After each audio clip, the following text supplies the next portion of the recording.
Industrialized world might be good to go for hopefully many years yet. The talk around Cami Automotive as the big three discuss restructuring also. We're asking for answers. We do want the truth. Nearly 3 years later, what one MPP wants done about Caledonia. Plus, the preparations, the protests, and the politics ahead of Barack Obama's visit to Canada.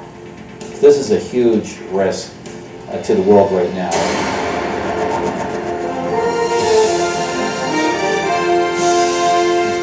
Good evening. Canadian auto workers are anxiously waiting. On Friday, General Motors and Chrysler are expected to release their Canadian restructuring plans.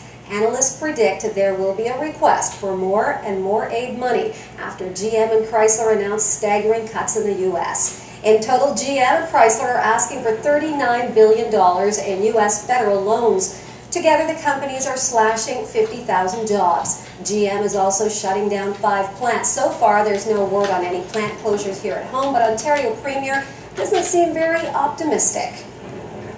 At first blush, it seems, in the grand scheme of things, it's relatively good news. That's not necessarily saying much today, given the times. Dalton McGinty says Ontario is prepared to do everything it can to meet the demands of the automakers in an effort to keep jobs in this province. It's rare to get any positive news out of the automotive sector these days. Uncertainty in the industry generates a lot of speculation about the future of many companies in southwestern Ontario. CTV's Nadia Matos was at the Cami plant in Ingersoll, where rumors of a company-wide shutdown had everyone on edge this morning. Nadia, what did you find out? Well, Janine, the comment came from Bill Pochulek, the president of Automotive Compass, an auto industry analyst. He says that the GM Suzuki Cami plant in Ingersoll could be a potential casualty. Today, company officials tell a much different story.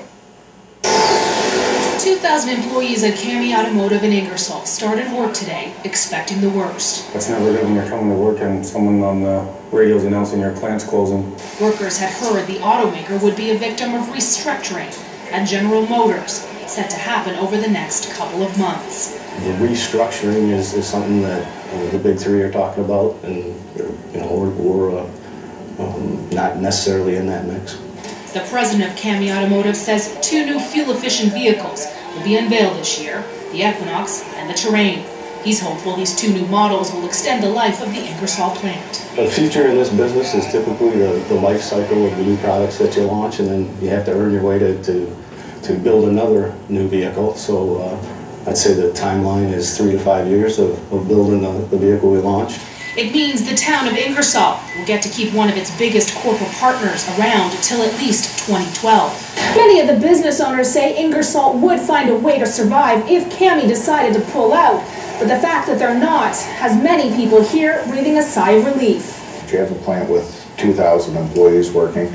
Some of them do come and spend money here in the town of Ingersoll, so we really appreciate the news that they're making a commitment to us. But there are still over 500 workers laid off from the plant. However, we are one of the lucky plants in the bigger sense. We do have 2 new vehicles coming. The Equinox that we saw running on the line will be unveiled at the end of May, and the GMC Terrain will be unveiled in August. That is encouraging. This, unfortunately, is not. There's bad news for at least one company that relies on the auto industry to survive.